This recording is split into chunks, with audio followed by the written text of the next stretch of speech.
Kabanata 3,091 hanggang Kabanata 3,100. Kabanata 3,091. Hindi na kailangan mong subukan para malaman kung sino ang asong nawala ng pamilya.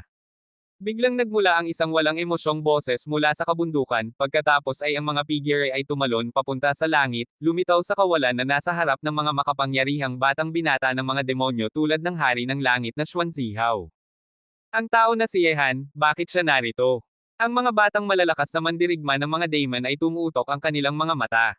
Sa panahon ng paghabol at pagpatay kay Ao Zishuan at sa iba pa, hindi nila nakita si Yehan noon. Paano siya lumitaw ngayon?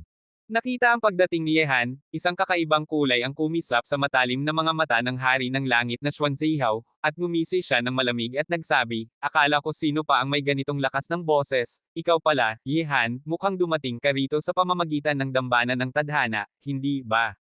Wala kang pakialam doon, ngunit ang unang anak ay namatay sa iyong mga kamay.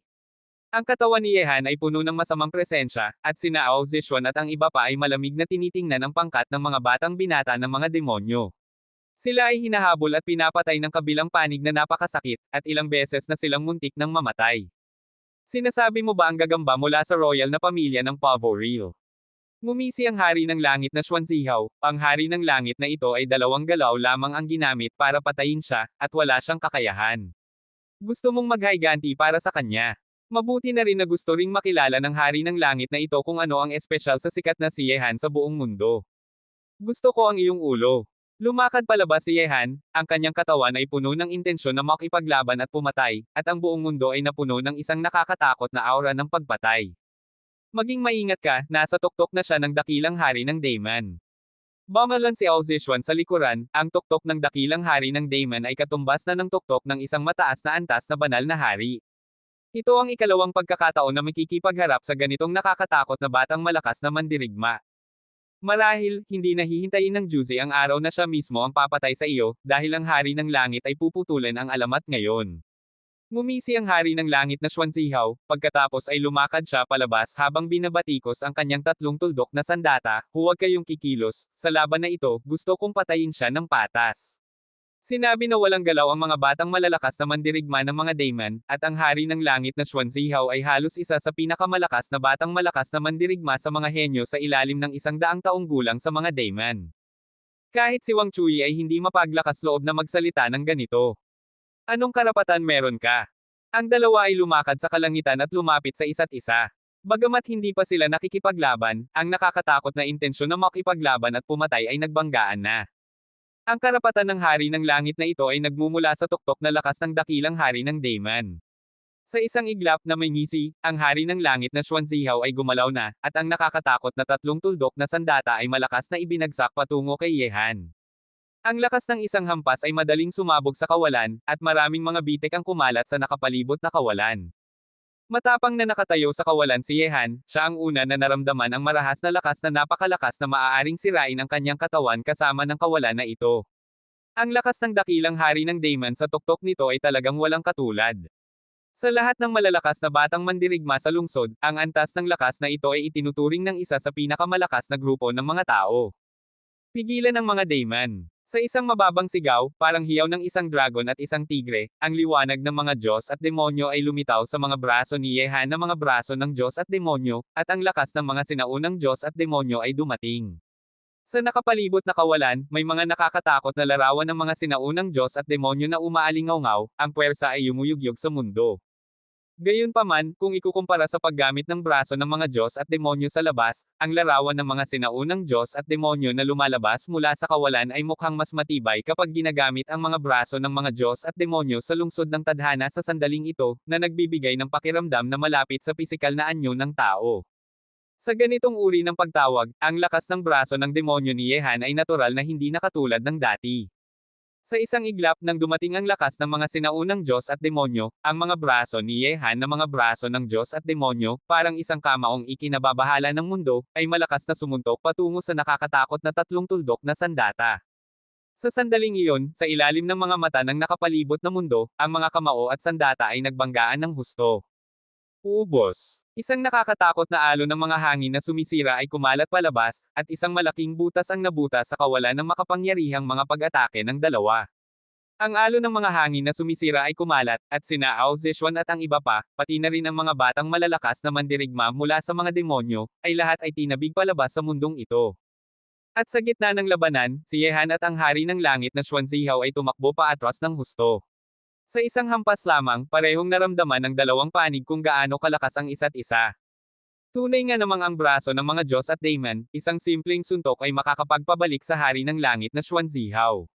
Nagulat ang batang malakas na mandirigma ng mga Daemon. Narinig lamang nila noon ang kalubhaan ng braso ng mga Diyos at Daemon, ngunit hindi pa nila nakikita. Nagulat din si Yehan sa hari ng langit na Xuanzihaw, ngunit dapat mong malaman na ang pagkakaiba sa kanilang mga antas ay napakalaki.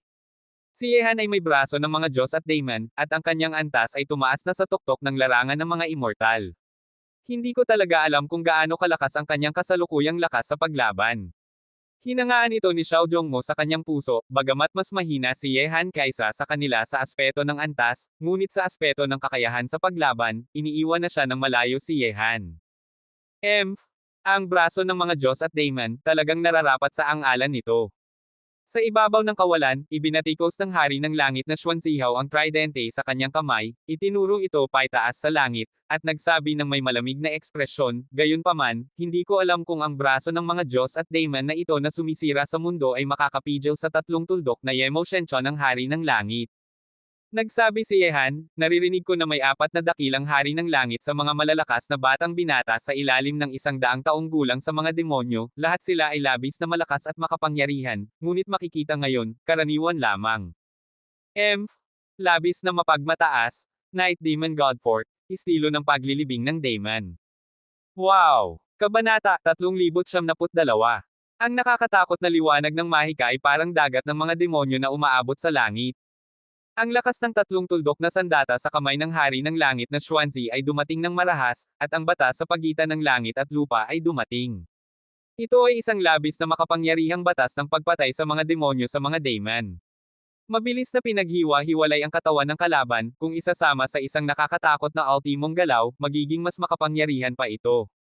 Patayin ang Daemon. Walang emosyon ang mukha ni Yehan, ang kanyang isip ay bumalot sa mundo parang kumot, at ang braso ng mga Diyos at demonyo ay sumabog palabas, at ang nakakatakot na mga larawan ng mga Diyos at demonyo sa mundo ay umaalingaw-ngaw ng sunod-sunod, pagkatapos ay lahat sila ay naging nakakatakot na lakas at bumaba patungo sa hari ng langit na Xuanzihaw.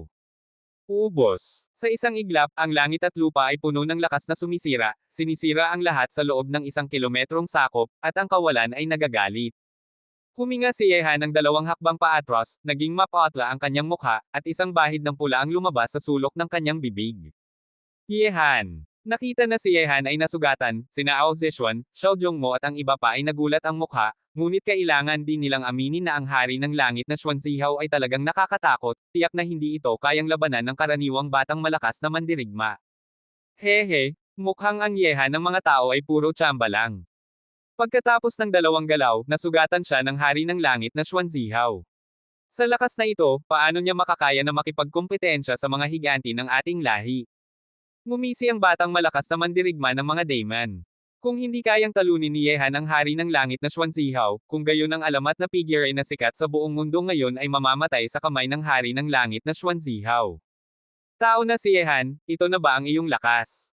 Malamig ang tingin ng hari ng langit na Xuanzihaw, isang bahid ng pagkabigo ang kumislap sa kanyang mga mata, at nagsabi, akala ko hindi puro tsamba ang Yehan ng mga tao, ngunit ngayon, ganito lang pala, hindi nararapat sa ang-alan nito. Talagang makapangyarihan ang dakilang hari ng Daemon sa tuktok na antas. Pinunasan ni Yehan ang dugo sa sulok ng kanyang bibig, at mahinahon na nagsabi, ngunit ganito lang naman, isa kang hakbang pa sa likod ng nangungunang general ng mga Diyos. Hindi tinanggihan ni Yehan na ang hari ng langit na Xuanzihaw ay talagang nakakatakot. Ang braso ng mahika ni Yehan ay hindi karaniwan na, ngunit hindi pa rin ito nagawang saktan ang hari ng langit na Xuanzihaw. Bagamat makapangyarihan ang hari ng langit na Xuanzihaw, hindi pa rin niya matutumbasan ang nakakatakot na pakiramdam na ibinibigay sa kanya ng nangungunang general ng mga Diyos. Bukod pa rito, hindi lamang ang braso ng mga Diyos at demonyo ang mga natatanging galaw ni Yehan, kabilang din dito ang mga batas ng iba't ibang departamento, ang ika-9 na antas na intensyon ng espada ng buhay at kamatayan, ang mabigat na katawan ng jihad, ang sining ng paghuhula, ang 9 na pagbabago ng mga Diyos. Tuldok-tuldok, ito ang pinakamakapangyarihang mga lihim na sandata ni Yehan. Napakahirap para kay Yehan na manalo laban sa hari ng langit na Xuanzihao, ngunit sa sandaling sumabog si Yehan. Isinasaalang-alang ang kalagayan ni Yehan sa kasalukuyan, kahit na ang nangungunang general ng mga Diyos ay nakikipagharap kay Yehan, hindi sila makakakuha ng maraming kalamangan. Ang kasalukuyang si Yehan ay talagang may karapatang makipagharap sa mga malalakas na batang mandirigma sa ilalim ng 100 taong gulang na ito. Inilipat ni Xuanzihao ang 3 tuldok na sandata sa kanyang kamay, at malamig na nagsabi, ang nangungunang general ng mga Diyos ay talagang isang makapangyarihang tao, ngunit ang iyong kasalukuyang kalaban ay ang hari na ito. Kung mayroon kang ganitong kakayahan, kung gayon ngayon ay puputulan ng hari ng langit na ito ang iyong alamat na figure. Paano naman, magkompetensya tayo muli? Dahan-daw ang binuksan ni Yehan ang kanyang mga nakakayang kamao, nanginginig ang kanyang katawan, at isang marangyang lakas ang sumabog mula sa kanyang katawan sa isang iglap, at ang nakakatakot na liwanag ng batas ay kumikinang at dumadaloy sa katawan ni Yehan. Huwag na, tingnan ko na lang kung anong iba pang mga galaw ang itinatago mo, bilang pinuno ng mga tao. Dahan-daw ang lumakad palabas ang hari ng langit na Xuanzihao habang hawak ang Night Demon God's Fork, at ang kahangahangang lakas ng mahika ay nahawa ang kawalan sa likuran niya na naging isang kakila-kilabot na itim. Ang batas ng ginto ay masisira. Sa isang iglap, isang nakakatakot na matalim na lakas ang nagtipon sa pagitan ng langit at lupa, kumakalat sa lahat ng direksyon, at ang matalim na aura na iyon ay tumagos sa kawalan ng paunang pulgada sa isang iglap, parang libu-libong mga sandata ng Diyos ang lumitaw sa mundong ito na sabay na sumabog patungo sa hari ng langit na Xuanzihao. Sa mahabang panahon, noong hindi pa pumasok ang kanyang antas sa larangan ng mga immortal, halos hindi ginamit ni Yehan ang anumang lakas ng batas niya para makipaglaban, ngunit ngayong pumasok na siya sa larangan ng mga immortal, hindi na handang magtago si Yehan, hindi pa banggitin ang kanyang sariling pisikal na anyo, hindi na ito isang lihim sa mga higanti, kaya ano pa ang saysay ng pagtago. Ang batas ng ginto ay kapuri-puri tingnan. Naririnig ko na ikaw, Yehan, ay nagtataglay ng maraming uri ng batas sa isang katawan. Ngayon, makikita ng hari ng Japan kung anong mga sorpresa ang meron ka. Isang hakbang na may galit ang ginawa ng hari ng langit na Xuanzihao, at malakas siyang sumigaw, umalangaw-ngaw sa mundo, at kasunod ang kanyang mga salita, ang mga demonyo ay sumasayaw, ang mahika ay pumapatay, bumulagta. Ang nakakatakot na mahika ng pagpatay ay nagtataglay ng makapangyarihang lakas ng pagbubulagta, ito ay ang lakas ng pagbubulagta ng mga bangkay. Ang bawat isa sa mga lakas ng pagbubulagta ng batas nito ay nagiging isang nakakatakot na halimaw, na nagbabanggaan ng husto sa batas ng ginto ni Yehan sa pagitan ng langit at lupa. Sa sandaling iyon, naging magkakahati-hati ang kawalan, may isang nakasisilaw na gintong mundo sa isang tabi at walang katapusang madilim na mundo sa kabilang tabi. Parang banggaan ito ng dalawang mundo, na naging dahilan para umatras ang lahat ng nanunood ng laban ng 10,000 metro ang layo. Chi. Ang lakas ng dalawang batas ay nagbanggaan ng husto sa pagitan ng langit at lupa, sinisira ang lahat, ngunit mayroon din namang pakiramdam na pantay ang lakas nila. Ang batas ng kidlat, ang kidlat ay sumisira sa mundo. Mababang sigaw ni Yehan. Bago pa mawala ang matalim na batas ng ginto sa pagitan ng langit at lupa, ang langit at lupa ay natakpan ng mga madilim na ulap, at ang mga kidlat na kasing kapal ng mga timba ay biglang bumagsak mula sa langit, at lahat sila ay bumaba patungo sa hari ng langit na Xuanzi. Ang batas ng kidlat. Isang galitang kumislap sa mga mata ng hari ng langit na Xuanzihao, na namamahala sa batas ng mahika ng pagpatay, mabilis siyang humarap para harangin, ngunit hindi mapigilan ang lakas ng kidlat, at sa sandaling iyon ay napahiya na umatras ang hari ng langit na Xuanzihao. Kabanata 3073. Sobrang lamig, ang mundo ay nagyelo. Bigla na lamang, ang ikatlong batas ni Yehan, ang batas ng yelo, ay inilabas. Pagkatapos ng bagyo ng kidlat, ang batas ng yelo na nagyelo sa mundo ay pinalamig ang lahat sa daigdig, kabilang na ang hari ng langit na Xuanzihao na napahiya na umatras. Crack! Lumabas ang hari ng langit na Xuanzihao mula sa sirang mundo ng glacier, ang kanyang mukha sa sandaling iyon ay labis na madilim at nakakatakot. Gayunpaman, sa sandaling lumitaw ang hari ng langit na Xuanzihao mula sa sirang mundo ng glacier, isang nakakatakot na intensyon ng espada na kayang pumatay ng kaluluwa ay narating na ang kanyang harapan. Ikasyam na antas na intensyon ng espada. Nagulat ang hari ng langit na Xuanzihao, ngunit ang ikasyam na antas na intensyon ng espada ay dumaan sa kanyang katawan sa hindi mapigil ang bilis, parang isang natatakot na ibon, na nagdulot ng mga hibla ng madilim na pulang dugo na lumilipad papunta sa langit. Yehan, lubos mo na akong binigyang galit ng hari ng langit na ito. Labis na galit ang hari ng langit na Xuanzihao, at ang Night Demon Fork sa kanyang kamay ay walang pigil na bumagsak mula sa langit, at ang langit ay yumugyog, Yemo God Fork, estilo ng pagpatay sa Daemon. Batas ng tuyong kahoy, pigilan. Ang nakakatakot na tunog, parang taoismo, ay pabago-bago at hindi mahulaan. Sa sirang lupa, ang mga baging na kasing kapal ng braso ay lumabas mula sa ilalim ng lupa parang mga bitag. Libo-libo ang bilang, umaabot sa lahat ng bahagi ng kawalan sa loob ng 10,000 metro na sakop. Sa sandaling iyon, nasa loob ng mga baging ang hari ng langit na Xuanzihaw, at nang siya ay tumama, parang nasa isang hole siya, hindi makatakas. Ang ganitong kahangahangang labanan, at ang pagpapakita ng mga batas ng bawat departamento, ay hindi lamang nagulat sina Ao Zeshuan, Xiao Zhongmo at ang iba pa, kundi pati na rin ang mga batang malalakas na mandirigma ng mga daemon. Hari ng langit na Xuanzihaw, ngayon ay ako ang magpapahayag ng hatol sa ngalan ng Diyos ng buhay, aalisin ko ang iyong buhay. Sa ibabaw ng kawalan, lumakad palabas si Yehan, pagkatapos ay itinuro niya na ang marangyang batas ng buhay ay parang inalis na ang lahat ng buhay sa mundo, at ang mga halaman sa loob ng ilang milya ay nakikitang nalalanta at namamatay. Yehan. Binalot ng batas ng buhay ang hari ng langit na Xuanzihaw, at ang hininga ng buhay sa kanyang katawan ay mabilis na nawawala, na naging dahilan para ang kanyang batang mukha ay unti-unting tumanda, mukhang lubhang nakakatakot, ngunit ang hininga ng buhay sa kanyang katawan ay lalong hamina, at sa huli ay naging tuyong bangkay ang kanyang marangyang katawan. Patay na ang hari ng langit na Xuanzihaw. Ang mga batang malalakas na mandirigma ng mga daemon ay ngayon lamang nagising mula sa pagkabigla.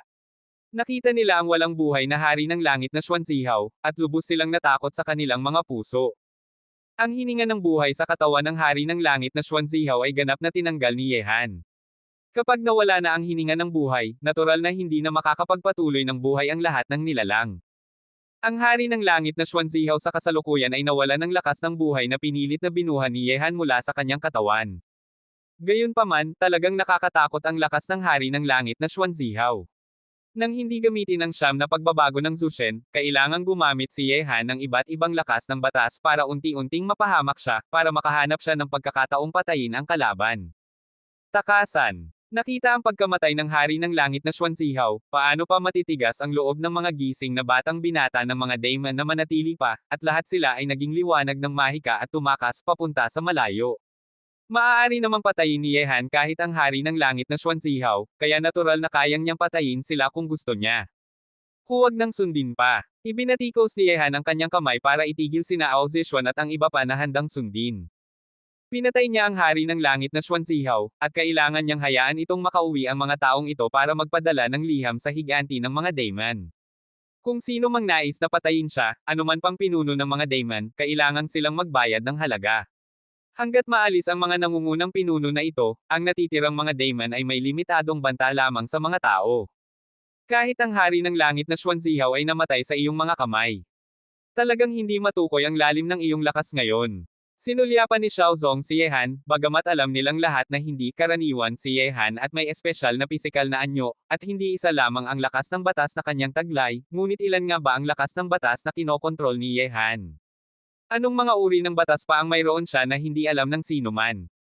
Kanina lamang tila walang katapusan na mga batas ang bumaba, at ang paraan ng pagpigil ay ganap na nagpigil sa makapangyarihang hari ng langit na Xuanzihaw. Ang labanan ng buhay at kamatayan kanina ay tiyak na isang kahangahangang labanan na napakabihirang makita. Sa aspeto ng lakas, hindi naman talaga madali para kay Yehan na hindi gumagamit ng siyam na pagbabago ng Zushen na patayin ang hari ng langit na Xuanzihaw, dahil ang lakas ng hari ng langit na Xuanzihaw ay lampas na kay Yehan, ngunit gayunpaman, sa ilalim ng patuloy na pagpigil ng iba't ibang batas ni Yehan, namatay pa rin ang hari ng langit na Xuanzihaw. Ang bawat uri ng batas ay naglalaman ng prinsipyo ng pagkakapareho at pagpigilan, parang isang nagsasanay ng batas ng sistema ng ginto na nakikipagkompetensya sa isang nagsasanay ng batas ng sistema ng kahoy, kung gayon ang nagsasanay ng batas ng sistema ng ginto ay magpapahina sa nagsasanay ng batas ng sistema ng kahoy. Napakalakas ng mahika ng pagpatay ng hari ng langit na Xuanzihaw, ngunit sa ilalim ng pagpigil ng iba't ibang batas ni Yehan, walang silbi ito. Nagsabi si Yehan, talagang napakalakas ng hari ng langit na may pangalang Xuanzi, ngunit ngayon ay pinatay niya ang isang matapang na general ng mga daemon. By the way, paano kayo natukoy ng hari na may pangalang Xuanzi na ito? Nagsabi si Xiao Zhongmo, noong una pagkatapos mong ipadala ang mensahe ng pagtitipon sa Hatoyama, plano na naming pumunta sa Hatoyama, ngunit ang mga tao ng Mozo ay parang ilong ng aso, kahit saan kami pumunta ay nasusundan nila. Sa nakalipas na 3 araw, tumatakbo kami para sa aming buhay palagi. Noong una ay may 30 tao, ngayon ay ilan na lang ang natitira, at sina Li Zhengdao at ang anak na babae ng reincarnation ay hiwalay na rin sa amin sa daan, ngunit walang sinumang malakas na mandirigma ng mga daemon na humabol sa kanila na kasing lakas ng hari ng langit na Xuanzihao, sa tingin ko ay nakatakas na sila sa panganib. Kabanata 374. Hindi naman siguro. Kumunot ang noo ni Yehan, at kung nakatakas si Li Zhengdao sa panganib, tiyak na makikipag-ugnayan siya sa kanya, ngunit hanggang ngayon ay wala pa siyang naririnig mula sa kanya. Yehan, ano na ang kalagayan sa Hatoyama ngayon? Ilang tao na mula sa mga tao ang nakarating na sa Hatoyama. Tumingin sina Xiao Zhongmo at ang iba pa kay Yehan at nagtanong. Nagsabi si Yehan, karamihan na sa mga tao ay pumunta na sa Hatoyama. By the way, nakatagpo ba kayo ni Kang Tianzan sa daan? Uminis sila Xiao Zhongmo at ang iba pa. Kung nakilala nila si Kang Tianzan, hindi sana sila hinabol ng ganito kalakas ng hari ng langit na Xuanzihao. Ano bang ginagawa ng babaeng iyon? Uminis si Yehan at nagsabi, ngayon ay nagtitipon ang mga tao sa Hatoyama, at pupunta rin kayo doon. Sa kasalukuyan, makakaya lamang labanan ng mga tao ang ibang mga lahi kung magkakaisa sila. Hindi ka ba babalik sa Hatoyama? Kumunot ang noo ni Ao Zishuan at tinitigan si Yehan. Narinig ito, at nagsabi si Yehan, dahil nandito na tayo, pupuntahan ko na rin ang aking mga kapatid na lalaki at ang iba pa para dalhin sila sa Hatoyama. Mas mapapagan ang loob ko kung maghihintay kayo sa akin doon. Kapag bumalik na tayo sa Hatoyama, kailangan nating i-upgrade ang ating mga life ring para makapunta sa ikalawang lugar, ngunit kahit na sa Hatoyama, kailangan nating mag-ingat lagi. Tumango sina Xiao Zhongmo at ang iba pa. Bago pa lamang sila nakapasok sa lungsod ng tadhana. Marami pang hindi alam na panganib dito. Kung magiging pabaya sila, maaari silang mawala ng buhay sa isang iglap. Maghihintay ako sa Jieshan. Wala namang pag-aalinlangan si Ao Zishuan, at matapos siyang tingnan si Yehan, siya ang unang umalis. Sumunod naman sina Xiao Zhongmo at ang iba pa matapos silang bumati kay Yehan. Babaeng iyan, bakit kailangang magpanggap na napakalakas? Ngumiti si Yehan habang umiiling, pagkatapos ay nagsimula siyang tumakbo patungo sa pinakamalapit na dambana ng tadhana. Noong hinahanap niya si Ao Zishuan, gumastos na si Yehan ng 1,000,000 life ring, kaya may natira pang mahigit 4.7 milyong life ring sa kanya. Ngayong pinatay ni Yehan ang hari ng langit na Xuanzihao, nakakuha pa siya ng 5 milyong life ring mula sa kanya, kaya ngayon ay may kabuuang mahigit 9.7 milyong life ring si Yehan, at kailangan na lamang niyang magkaroon ng 2 o 300,000 life ring pa para maabot ang 10 milyong life ring na kailangan para makapasok sa susunod na lugar. Gayunpaman, bago pa maging maayos ang lahat, hindi pa pipiliin ni Yehan na pumasok agad sa ikalawang lugar. Hindi pa rin niya lubos na nauunawaan ang lihim na lugar na ito na tinatawag na lungsod ng tadhana. Gusto kong hanapin ang isang tao, si Li Zhengdao. Muli namang dumating si Yehan sa dambana ng tadhana.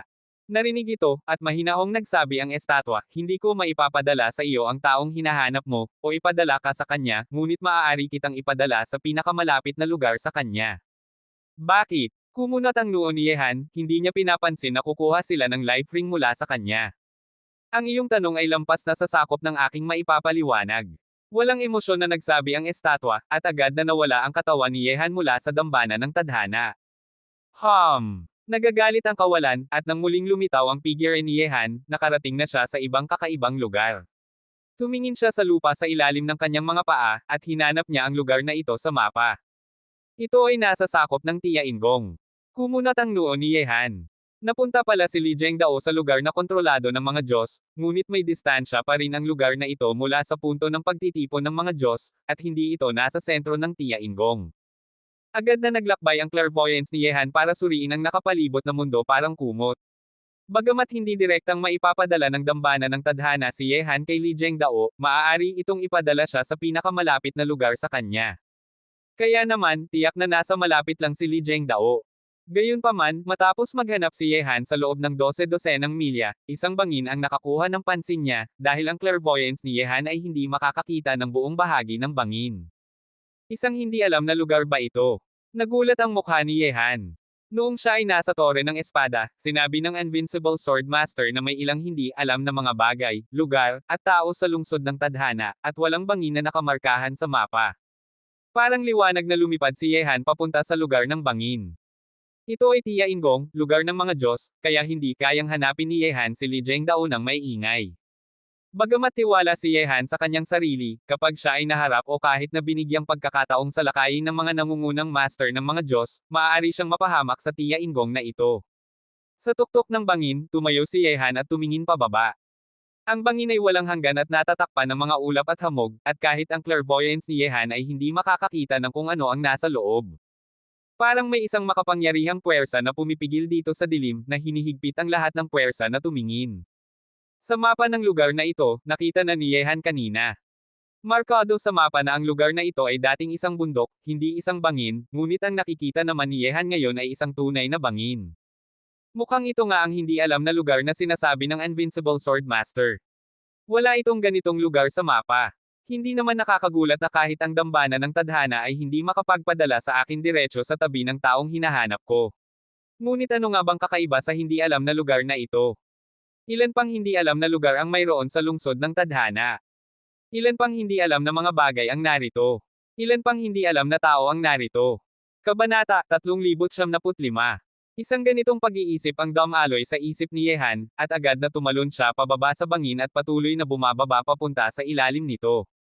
Habang lalong bumababa siya, lalong lumalakas ang siksik na hamog sa ibaba, at lalong liit ang distansyang makikita ng mata, at napakatahimik ng hangin sa paligid.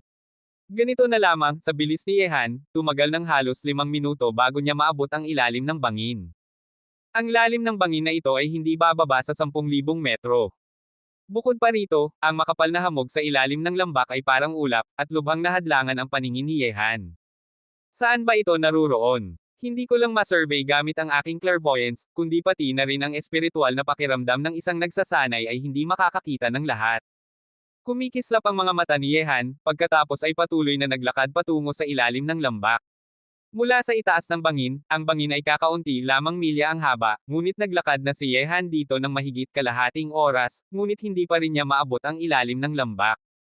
Kaya naman, ang bangin na ito ay tiyak na hindi kasing simple ng hitsura nito sa ibabaw.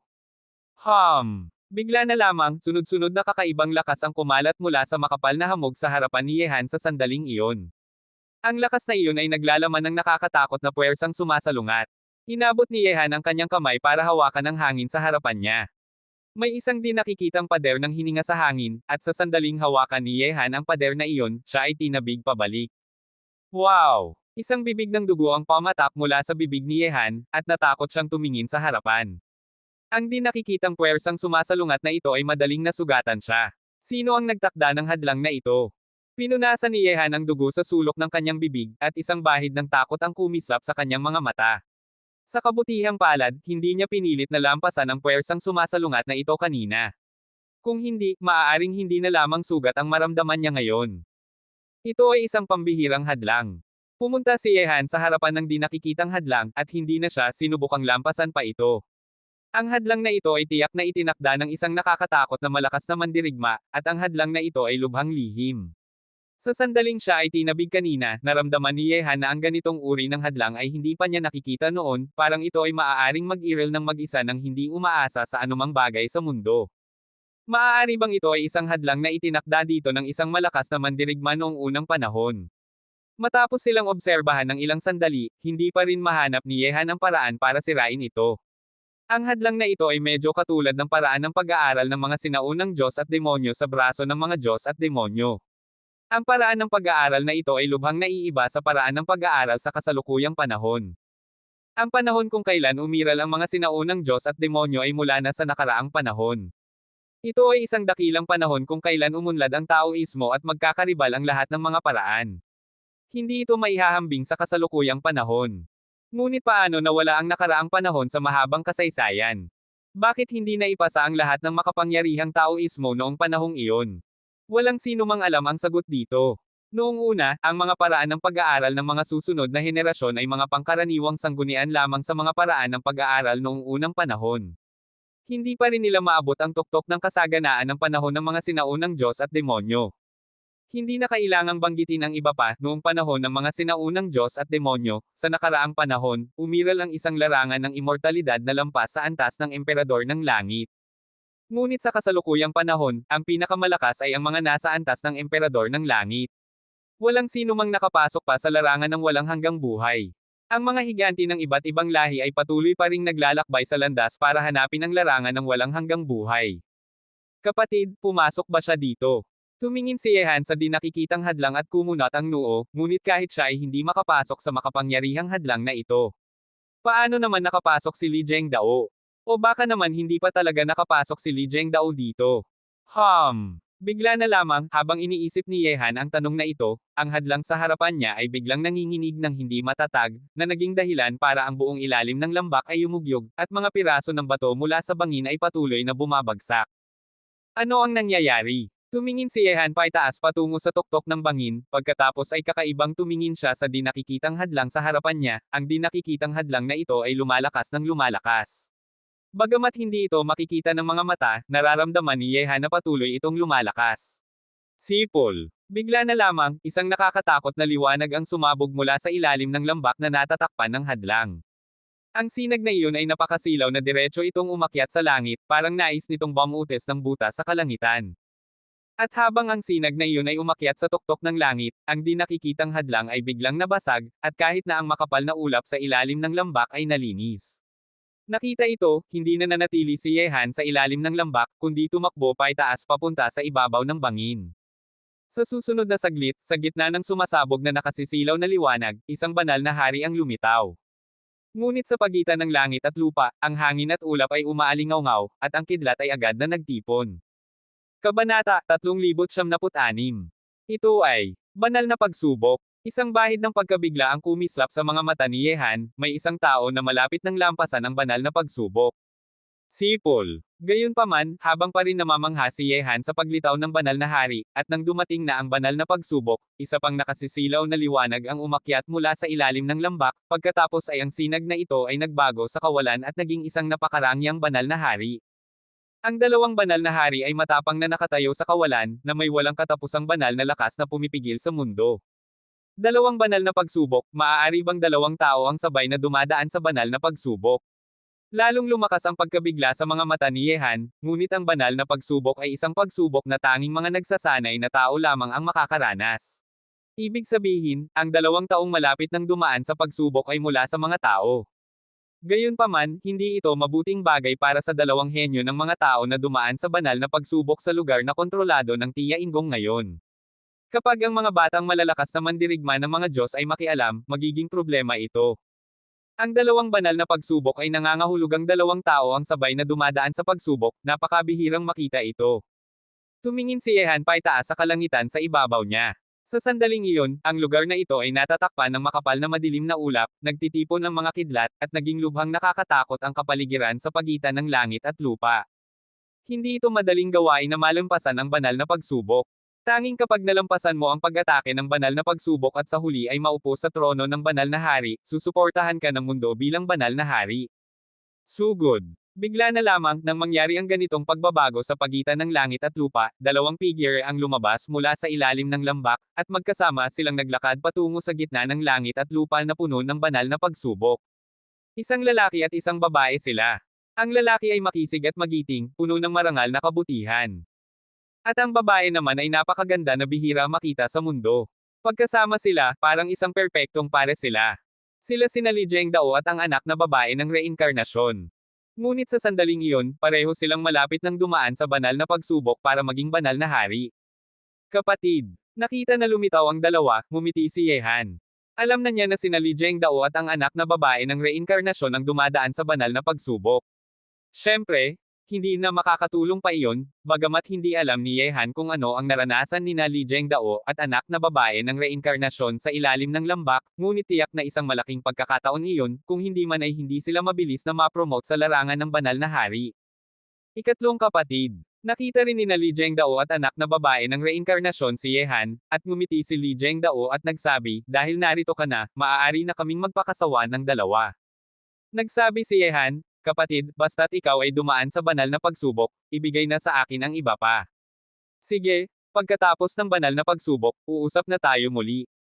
Matapos magsalita, naghiwalay sina Li Zhengdao at ang anak na babae ng reinkarnasyon at naglakad patungo sa dalawang banal na hari.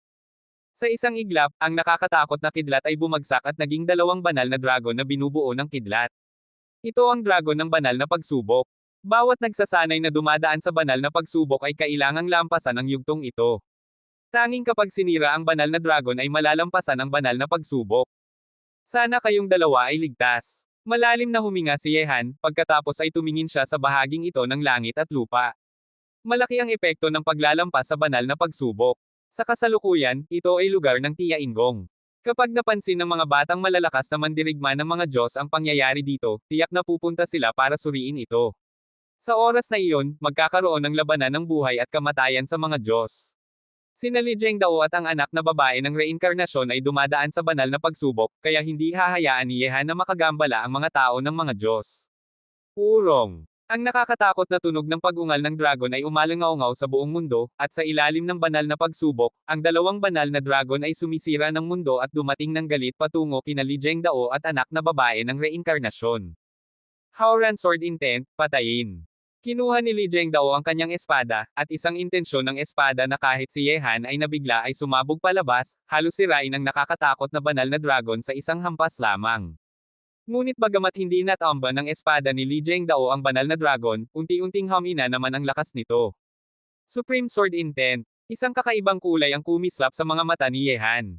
Ang makapangyarihang intensyon ng espada ni Li Zhengdao ay lampas na sa antas ng ikasyam na antas na intensyon ng espada, na umabot na sa antas ng nakakatakot at walang katapat na Supreme Sword Intent.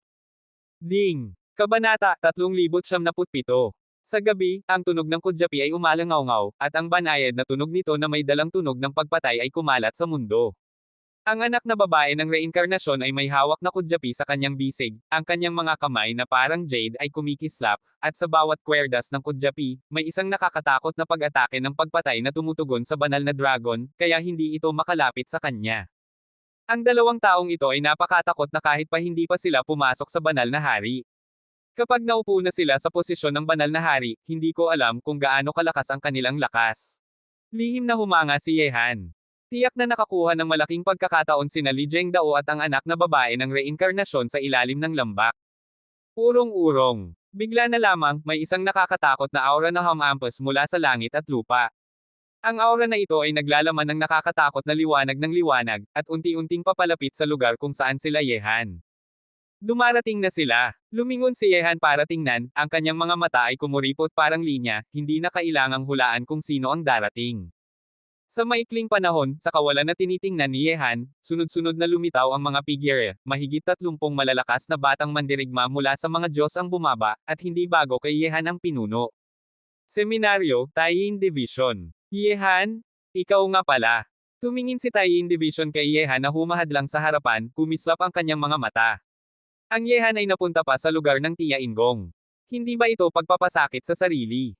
Taiyin Division, ano ang iniisip mo? Walang emosyon ang mukha ni Yehan at nakatayo na may mga kamay sa likuran. Si Taiyin Division lamang ang dumating, kaya kayang niyang harapin ito.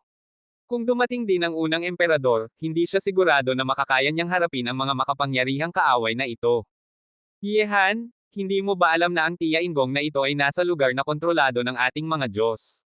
Kumuripot ang mga mata ni Taiyin Division at nagsabi, hindi ko inakala na bukod sa iyo, mayroon pang sina Li Zhengdao at anak na babae ng reinkarnasyon ng mga tao na dumadaan sa banal na pagsubok dito. Mukhang tinutulungan tayo ng mga Diyos, gawin na natin ito. Hindi natin hahayaan na pumasok sila sa larangan ng banal na hari, ako na ang haad lang kay Yehan. Matapos magsalita, gumalaw ng husto si Taiyin Division at dumating patungo kay Yehan na may dalang nakakatakot na liwanag ng Diyos. Sa sandaling iyon, binalot si Yehan ng isang kahangahangang puwersa ng hari ng Diyos, at may isang nakakatakot na pamamaraan ng liwanag ng Diyos na tumago sa kawalan at direktang tumama kay Yehan. Kung ang unang emperador o ang unang Diyos ang darating, natatakot ako sa kanila ng kaunti, ngunit ikaw, Taiyin Division, marahil ay wala kang karapatang gawin iyon. Umirap si Yehan, itaas ang kanyang mga braso ng mga Diyos at demonyo, at ang lakas ng mga Diyos at demonyo ay nagtipon sa langit. Ang lahat ng mga Diyos at demonyo sa langit ay umaalingaw-ngaw. Sinipa ni Yehan ang kanyang kamao, na yumuyugyug sa nakakatakot na puwersa ng hari ng Diyos sa mundo. Ang nakakatakot na pamamaraan ng liwanag ng Diyos ay tinabig din ng suntok ni Yehan. Nakita ito, umatras si Taiyin Division. Matapos maabot ang tuktok ng larangan ng mga immortal, napakalakas ni Yehan na kahit siya, isang mataas na antas na hari ng Diyos, ay halos hindi makakaya na makipagkompetensya. Kung sisirahin mo ang pundasyon ng mga henyo ng mga tao, dapat kang mapatay. Walang emosyon ang mukha ni Yehan.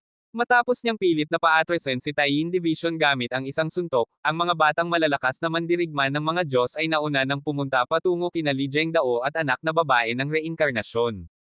Gayunpaman, dahil nais niyang harangan ang mga taong ito para kina Li Zhengdao at anak na babae ng reinkarnasyon, syempre ay hindi na magtatago pa si Yehan. Napapahiya sila. Patigasin ang milya. Malakas na sigaw si Yehan, inilabas ang batas ng yelo, at nagyelo ang kawalan sa loob ng 1,000 metro sa paligid. Puot, hindi natin hahayaan na maupo sila sa trono ng banal na hari. Madilim ang mukha ni Taiyin Division. Sa sandaling iyon, sinira na nina Li Zhengdao at anak na babae ng reinkarnasyon ang banal na dragon, at kapag naupo na sila sa trono ng banal na hari, magiging banal na hari na sila. Sa isang iglap, ang pamamaraan ng liwanag ng Diyos sa palad ni Taiyin Division ay naging isang nakakatakot na sibat ng pagpatay na umatake kay Yehan. Sa sandaling iyon, nanginginig ang katawan ni Yehan na nagpapayelo sa mga batang malalakas na mandirigma ng mga Diyos, at pilit niyang tinanggap ang nakakatakot na galaw ni Taiyin Division. Ubus-ubus-ubos. Pilit na umatras si Yehan, at bawat hakbang na kanyang tinatalikuran ay pumipilipit sa kawalan sa kanyang likuran. Ang lakas ni Taiyin Division ay hindi gaanong mahina kaysa kay Hari ng Langit na Xuanzihaw, ngunit sa sandaling iyon, sina Li Zhengdao at anak na babae ng reinkarnasyon ay unti-unting naglakad at naupo na sa trono ng banal na hari. Natanggap nila ang pagbuhos ng banal na liwanag, binigyan ng korona, at binigyan ng titulong banal na hari.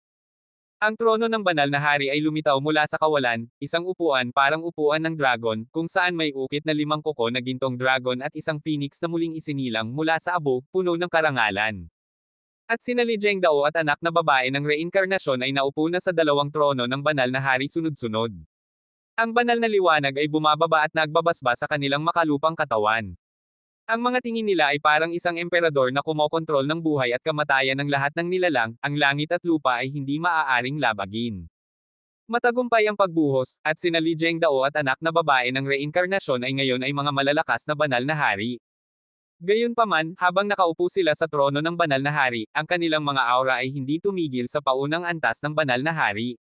Ang mga aura sa kanilang mga katawan ay patuloy na tumataas habang nagpapatuloy ang pagbuhos. Kabanata 3078. Hindi pa umabot sa 10 segundo, umabot sila sa tuktok ng unang antas na banal na hari, at isang hakbang na lamang ang layo para pumasok sa gitnang antas na banal na hari. Sa ibabaw ng kawalan, pilit na tinanggap ni Yehan ang nakakatakot na hampas ni Taiyin Division, ngunit mayroon siyang mabigat na katawan ng jihad na nagpoprotekta sa kanya.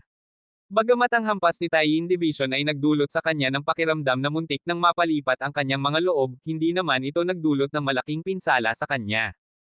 Tuktok ng unang antas na banal na hari. Tumingin si Yehan kina Li Zhengdao at anak na babae ng reinkarnasyon na may pagkabigla sa kanyang mga mata.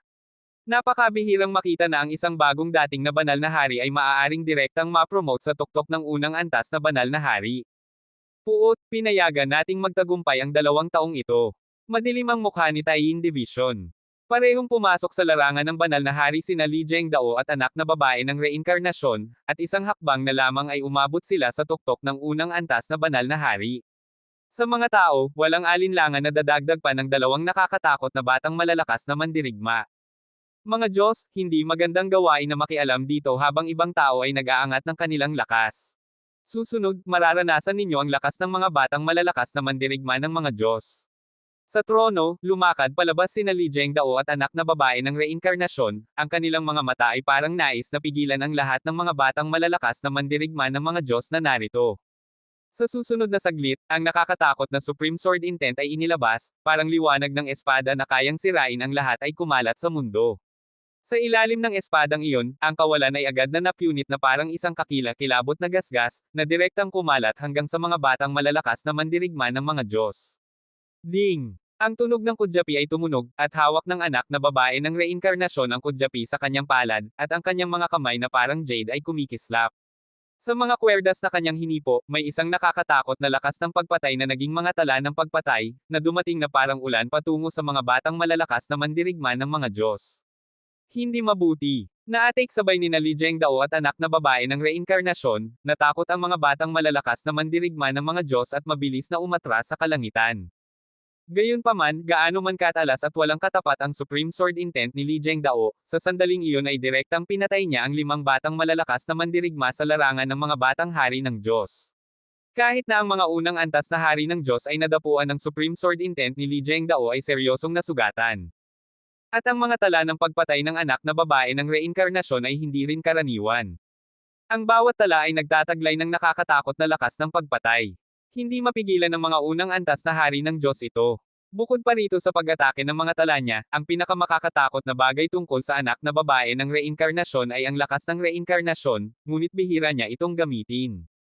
Nakita ito, ang madilim na mukha ni Taiyin Division ay parang mamumula na. Napakahirap na harapin si Yehan mag-isa.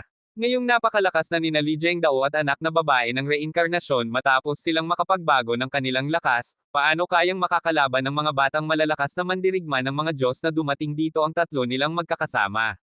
Taiyin Division, mukhang napagkamalan mo ang lugar ngayon. Tumingin si Yehan kay Taiyin Division na may ngisi sa kanyang mukha.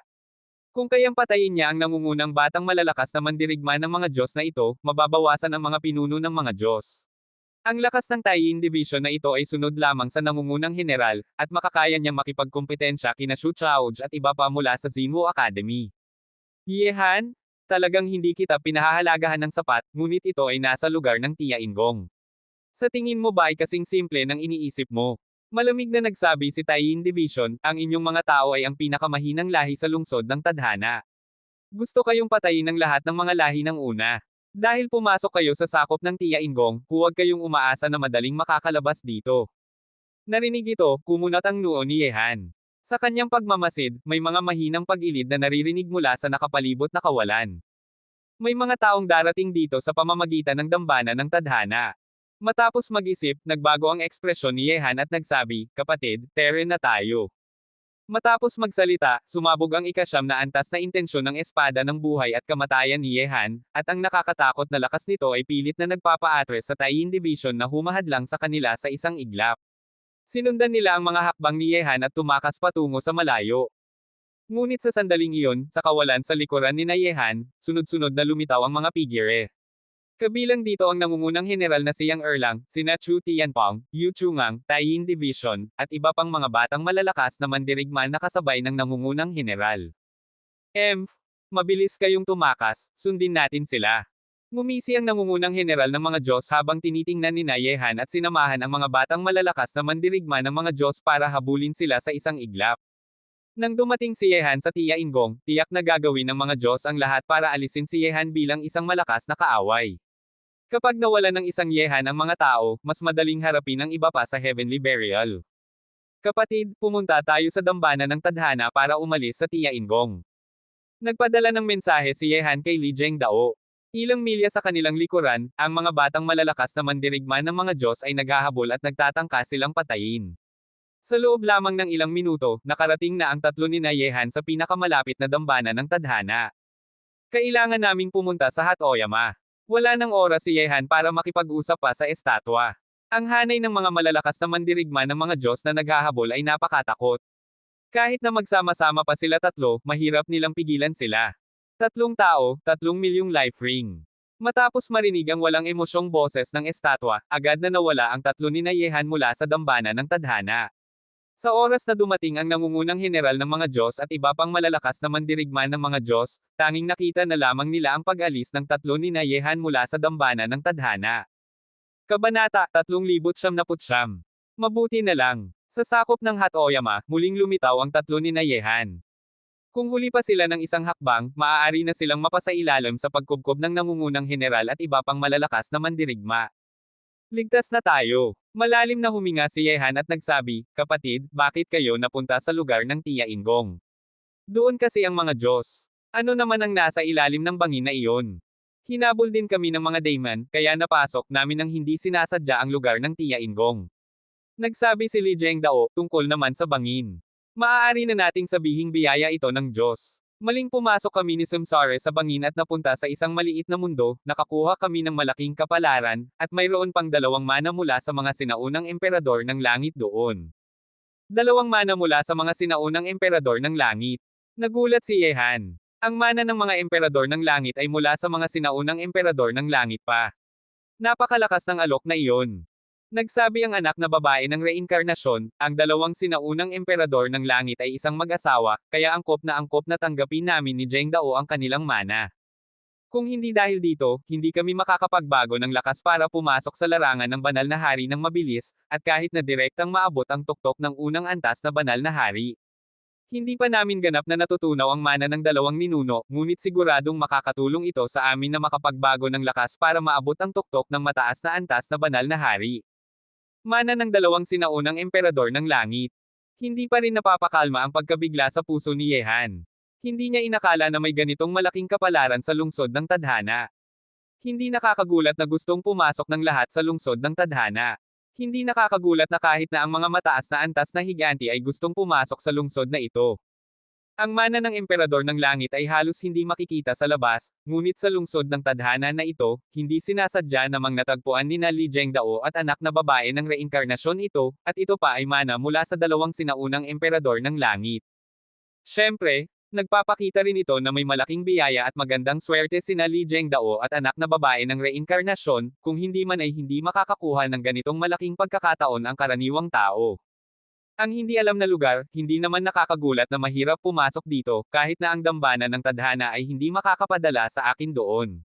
Ito pala ay isang maliit na mundo. Pinigilan ni Yehan ang pagkabigla sa kanyang puso. Sa ilalim ng bangin ay may isang maliit na mundo mula noong unang panahon. Matapos marinig ang mga salita ni Li Zhengdao at anak na babae ng reinkarnasyon, medyo naiintindihan na ni Yehan. Hindi nakakagulat na kakaiba ang hadlang doon, dahil ito ay lubhang naiiba sa kasalukuyang panahon. Maaaring ang mga hindi alam na lugar sa lungsod ng tadhana ay mga hindi alam na maliit na mundo, at sa mga mundong ito ay tiyak na may malaking pagkakataon. Ang orihinal na Invincible Swordmaster ay pumasok sa isang hindi alam na lugar, kaya nakuha niya ang espada ng mga tao at naging sikat na walang katapat. Siyempre, ito ay mga haka-haka lamang ni Yehan sa ngayon. Tungkol sa mga hindi alam na bagay at tao, hindi pa rin alam ni Yehan kung ano ang ibig sabihin nito. Ang dalawa ay mga inapo ng mga sinaunang emperador ng langit. Hindi ito karaniwang emperador ng langit. Kapatid, mukhang talagang nakakuha kayo ng malaking pagkakataon ngayong pagkakataong ito. Sa hinaharap, tiyak na makakapasok kayo sa larangan ng emperador ng langit. Alam ng maigi ni Yehan na batay sa kakayahan ni Li Zhengdao at anak na babae ng reinkarnasyon, maaari silang tumigil sa larangan ng Saint Will Emperor, o sa huli ay makakamit ang mga tagumpay ng tatlong dakilang master ng espada ngayon. Halos imposibleng makapagbago ng lakas para maabot ang emperador ng langit. Gayunpaman, dahil nakakuha sila ng mana mula sa mga sinaunang emperador ng langit, ibig sabihin ay may pagkakataon silang makapasok sa larangan ng emperador ng langit sa hinaharap at maging mga higanti ng mga tao. Basta sumunod na lang tayo sa tadhana. Siyempre, kung talagang umaasa akong makapasok sa larangan ng emperador ng langit sa hinaharap, ako si Li Zhengdao ay magsusumikap na makapasok sa pinakamataas na larangan. Sa ganitong paraan, mas magkakaroon ng kumpiyansa ang mga tao kapag nahaharap sa ibang mga lahi. Ngumiti si Li Zhengdao at nagsabi, "Pinakamataas na larangan." Lihim na umiling si Yehan sa kanyang puso. Ang pinakamataas na larangang iniisip ng mundo ay malayo pa sa tuktok sa paningin ng mga higanti. Patuloy pa rin silang naghahanap ng mas mataas na walang hanggang buhay. Anong karapatan pa ang mayroon tayo para hindi magsumikap? Siyempre, hindi sasabihin ni Yehan ang mga salitang ito kay Li Zhengdao. Sa ngayon, hindi maganda para sa kanya na malaman niya ito, mas mabuting hindi na lamang malaman. Yehan. Sa oras na ito, si Ling Huqingyi, na nangunguna sa mga henyo ng mga tao para maglibot at magbantay sa kawalan sa harapan, ay lumipat papunta sa kanila. Nakita ito, nagsabi si Yehan, "Ling Huqingyi, ano ang nangyari sa Hat Oyama habang wala ako?" Wala namang malaking problema. Safe nang nakarating sina Ao Zishuan at ang iba pa sa Jieshan, pati na rin sina Huang Ben at Lin Chi ay dumating na, ngunit wala pa ring lumalabas na mga henyo mula sa Kang Tianzan at ang Kang Clan. Itinaas ni Ling Huqingyi ang kanyang boses at patuloy na nagsabi, "Gayunpaman, hindi naman talagang walang nangyari, nagkakaroon na ng hidwaan sa loob ng mga tao." Hidwaan sa loob. Kumunat ang noo ni Yehan. Hindi ba't dapat magkaisa ngayon ang mga tao? Paano naman magkakaroon ng hidwaan sa loob? Hindi ba't ibibigay natin sa ibang mga lahi ang pagkakataong atakehin tayo? Kumunat din ang noo ni Li Zhengdao. Hindi ito mabuting bagay para sa mga tao na magkakaroon ng hidwaan sa loob sa panahong ito. Hay nako, sina Li Zhengdao at Samsara, napabuti na kayo ng inyong lakas para pumasok sa larangan ng banal na hari. Sa sandaling maramdaman ni Ling Ho Qingyi ang mga pagbabago ni na Li Zhengdao at anak na babae ng reinkarnasyon, agad siyang nagulat. Nakakuha kami ng ilang pagkakataon, pag-usapan na lang natin ito mamaya. Ling Ho Qingyi, ano na ang kalagayan ng mga tao sa Hatoyama ngayon? Tanong ni Li Zhengdao. Basta na, dahil bumabalik na kayo, umuwi na tayo para pag-usapan ito. Ang bagay na ito, medyo kakaiba. Pag-aalangan na nagsabi si Ling Ho Qingyi. Narinig ito, nagtinginan sina Yehan at Li Zhengdao at hindi na nagtanong pa. Kabanata 3100. Di nagtagal, nakabalik na sina Yehan at ang iba pa sa sentro ng Hatoyama. Ngayon ay may isang simpleng kubo na itinayo dito bilang bulwagan ng pagtitipon ng mga tao. Sa sandaling iyon sa bulwagan ng pagtitipon na ito, halos lahat ng nangungunang henyo ng mga tao ay naroroon, kabilang sina Ao Zishuan at ang iba pa na bumalik mamaya, sina Xia Ben at Lin Chi. Ang dalawang taong ito ay sa wakas ay nakapaglakbay ng isang daanan na puno ng dugo sa ilalim ng paghahabol ng mga lahi ng halimaw, ngunit sila rin ay seryosong nasugatan. Nang makita silang bumabalik sina Yehan kasama sina Li Zhengdao at anak na babae ng reinkarnasyon, dalawang batang malalakas na mandirigman na napabuti na ng kanilang lakas para pumasok sa larangan ng banal na hari, natural na napasaya ang mga nangungunang henyo ng mga tao. Sa pagkakaroon ng mga batang malalakas na mandirigma na ito, mas makakapaglaban sila ng may lakas kapag nahaharap sa ibang mga lahi. Yi Polo, ano ang nangyari sa mga tao sa Hatoyama habang wala ako? Tumingin si Yehan kina Yi Polo at Zon Wuswang. Malinaw niyang ipinag-utos noong siya ay umalis na sila Yi Polo at Zon Wuswang ang mamamahala sa Hatoyama. Narinig ito, nagsabi si Zon Wuswang, ikatlong kapatid, medyo kakaiba ang bagay na ito, ngunit ayon sa aming pagsisiyasat ni na Yi Polo, parang may isang madilim na puwersa na nakakagambala sa puso ng mga nagsasanay, na nagiging dahilan para magkakaribal sila para sa kanilang sariling interes at magpatayan. Madilim na puwersa. Kumunat ang noo ni Yehan at nagsabi, nalaman ninyo na ba kung ano ang madilim na puwersang ito? Sumagot si Ipolo, hindi pa, hindi matukoy ang kanilang mga galaw, at napakahirap silang hulihin. Sinubukan namin ni Zon Wuswang ng ilang beses ngunit hindi namin nagawa. Hindi ninyo pa rin nagawa kahit na magkasama kayo. Ang mga kilay ni Yehan ay parang naging isang letra na, Chuan. Ang mga tao ay ang pinakamahina sa lungsod ng tadhana at hindi kayang tiisin ang labis na pagkawala ng mga kasapi. Huwag mong sabihin na hindi nila kayang gawin iyon, kahit ikaw bata ay walang karapatang makialam. Hindi ko inakala na sa unang lugar na ito, ang mga hindi alam na tao, ay nagsisimula ng lumitaw. Sa oras na ito, biglang tumunog ang boses ni Suzuko sa isip ni Yehan. Narinig ito, gumalaw ang puso ni Yehan at nagsabi, Suzuko, alam mo ba kung ano ang madilim na puwersang ito? Kung hindi ako nagkakamali, dapat itong mga hindi alam na tao. Nagsabi si Suzuko, gayunpaman, sa aking nalalaman, ang mga hindi alam na tao ay karaniwang lumalabas lamang pagkatapos ng ikalimang lugar, ngunit ngayon ay lumitaw na sila sa unang lugar. Mga hindi alam na tao, ano ito? Kuryosong tanong ni Yehan. Ang lungsod ng tadhana na ito ay talagang isang napakakaibang lugar. Nagsabi si Suzuko, ang mga hindi alam na tao ay hindi isang bagay. Maaari mong tingnan silang isang ganap na bago uri ng lahi. Ang pinakamabuting alam nila ay ang pagpapakilala ng maling impormasyon, ngunit sila rin ay mga propeta na makakagawa ng lahat, at maaari pa nilang tugunan ang mga kahilingan ng isang tao, ngunit kailangan ng malaking halaga bilang bayad.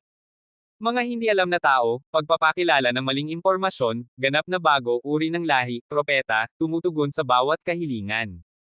Nalilito si Yehan. Ano nga bang uri ng mga nilalang ang inilalarawan ni Suzuko?